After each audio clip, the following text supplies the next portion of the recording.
ये कहानी एक ऐसी चालबाज लड़की की है जो लोगों के घर की बहू बनती थी और उनके पैसे गहने लेकर भाग जाती थी।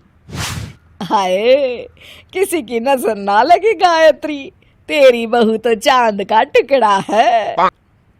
वो तो है, आखिर मेरी बहू मुंबई की रहने वाली है, ऐसी वैसी नहीं है।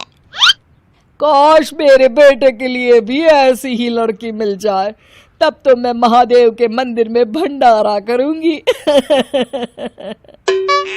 चल बहू, तू अपने कमरे में जाके आराम कर ले, बहुत थक गई होगी ना। जी माँ जी। अगले दिन गायत्री जैसे ही अपनी बहू के कमरे के अंदर जाती है, वहाँ का नज़ारा देख उसकी आंखें फटी की फटी रह जाती है। चांदनी कहीं नजर नहीं आती, अलमारी खुली पड़ी है। तभी गायत्री को बेड पर चांदनी का लिखा हुआ खत मिलता है। बुढ़िया, तूने मुझे क्या पागल समझ रखा था जो मैं तेरे बेवकूफ लल्लू बेटे से शादी करके जिंदगी भर उसके साथ रहूंगी? मैंने ये शादी सिर्फ गहने और पैसों के लिए की थी, जो अब मैं अपने साथ लेकर जा रही हूँ।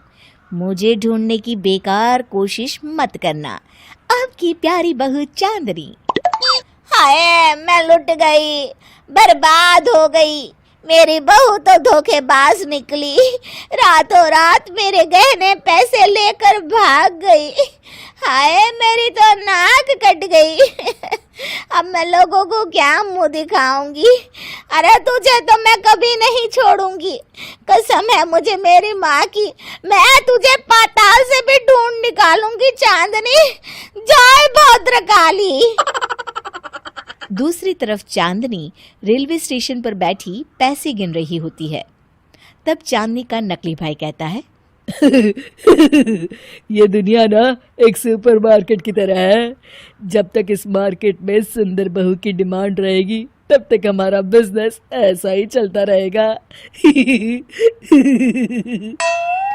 लड़के की शक्ल चाहे राजपाल यादव जैसी ही क्यों ना हो, लेकिन बहू तो सबको दीपिका कैटरीना जैसी ही चाहिए।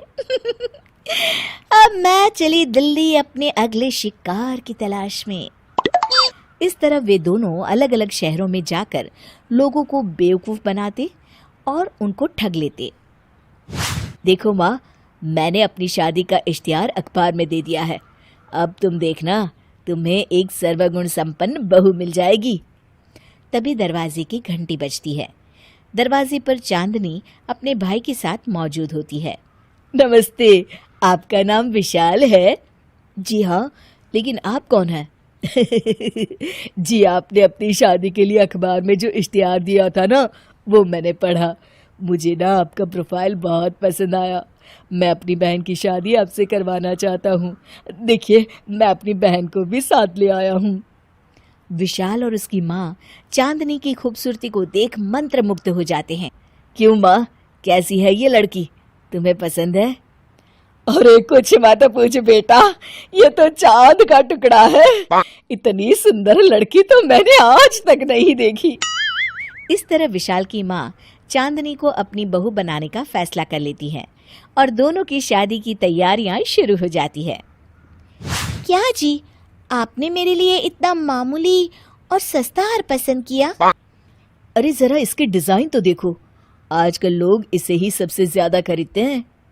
खरीदते होंगे जी, मुझे क्या, लेकिन मैं तो हमेशा अपने स्टैंडर्ड के ही गहने पहनती हूँ। आखिर शादी में लोग मुझे इस मामूली हार को पहने देखेंगे तो क्या सोचेंगे? अरे क्या बहू, जब से मामूली मामूली लगा रखा है। ये पूरे 2 लाख का हार है बेटा। लेकिन मुझे नहीं ना पसंद, रहने दीजिए। आप लोगों ने तो शादी से पहले ही कंजूसी दिखाना शुरू कर दिया। शादी के बाद पता नहीं मेरा क्या होगा। भैया, मुझे ये शादी नहीं करनी। विशाल की माँ मन ही मन बड़बड़ाती है। अरे बड़ी मुश्किल से मेरे बेटे के लिए लड़की मिली है, वो भी इतनी सुंदर। अगर ये हाथ से निकल गई तो जिंदगी भर पछताना पड़ेगा। अरे बेटा, नाराज क्यों होती हो? तुझे जो गहने पसंद है वो हम तुझे दिला देंगे। आखिरकार चांदनी के पसंद के सारे गहने खरीद लिए जाते हैं। ये दोनों माँ बेटे तो बड़ी आसानी से मेरी बातों में आ गए। अब कल ही हम यहाँ से 9-2-11 हो जाएंगे। ओह, मैंने तो ट्रेन का रिजर्वेशन भी करवा लिया। अगली रात चांदनी सारे गहने बैग में भर के जैसे ही घर से बाहर निकलने लगती है, तभी हॉल में लगी ट्यूबलाइट जल उठती है। अरे, ये लाइट किसने जलाई और ये दरवाजे पर इतना बड़ा ताला किसने लगाया है?